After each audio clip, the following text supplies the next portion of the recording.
Hi, Kym Bonnefin again from the Vintage Place. Today we have a very special, to use the modern term, reveal for you. Over here I want to show you a traditional famous portrait.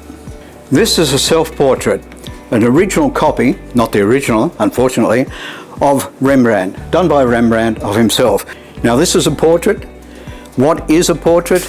That was the subject of perhaps the most important case in Australian art history, the Sir William Dobell case brought before the High Court. Come and have a look. Now this is a portrait from the 1943 Archibald Prize. Now that's a prize for portraiture. This is Joshua Smith. It's done by Sir William Dobell. It was very important because it actually won, but there are other entrants in the contest who didn't think it was a portrait.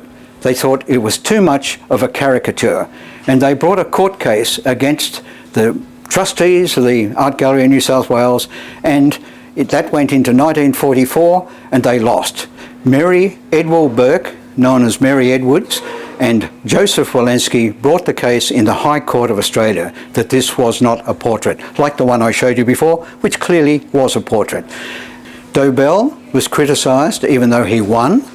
Joshua Smith felt he'd been destroyed by the media, and he won the Archibald the following year, and he thought that might have been a token payment for all he'd gone through. Mary Edwell Burke pasted herself to another country where she lived in squalor until the time I met her just before she died, telling me that she'd actually gone to some of her famous paintings in the city and covered them up with different paintings.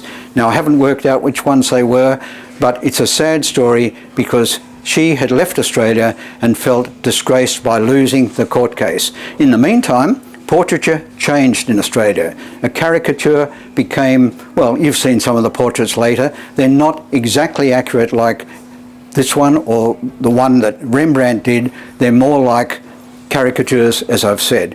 Now, the other sad part about this is that Joshua Smith, who had won the next year's Archibald Prize, went on to see himself as two different people. What I want to reveal to you is something that very few people, if any, know. Joshua Smith ended up with something of a split personality, and I'm going to reveal the painting to you in a moment he did as a double self-portrait. This is a rare double portrait. It's by Joshua Smith, and really it summarises how he saw the rest of his sad life. He felt destroyed by the Archibald painting, the winning painting by Dobell, their friendship thinned, and this is an effort by another great artist to describe himself in what most people describe as a psychological look into your disorders or split personality. This hasn't been seen before, but this is Joshua Smith's portrait of himself.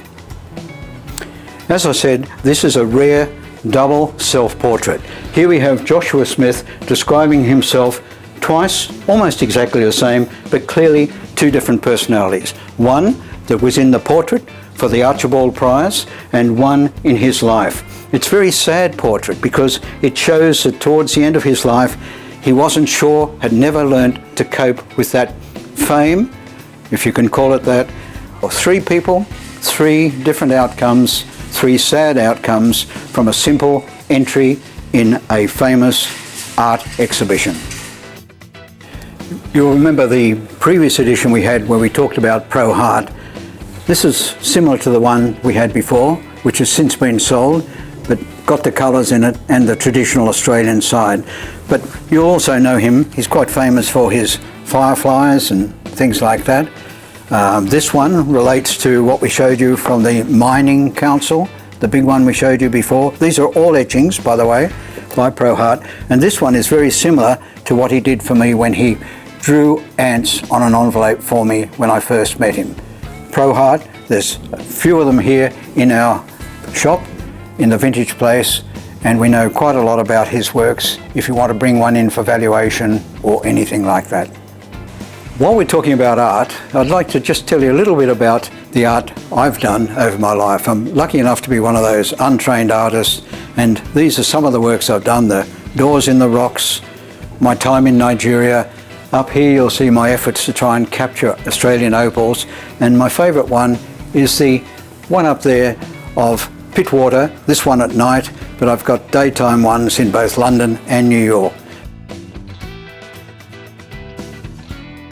That's all for now from Kym Bonnefin, myself, and the Vintage Place in Turramurra, Sydney. Tune in again next time, and thank you for watching.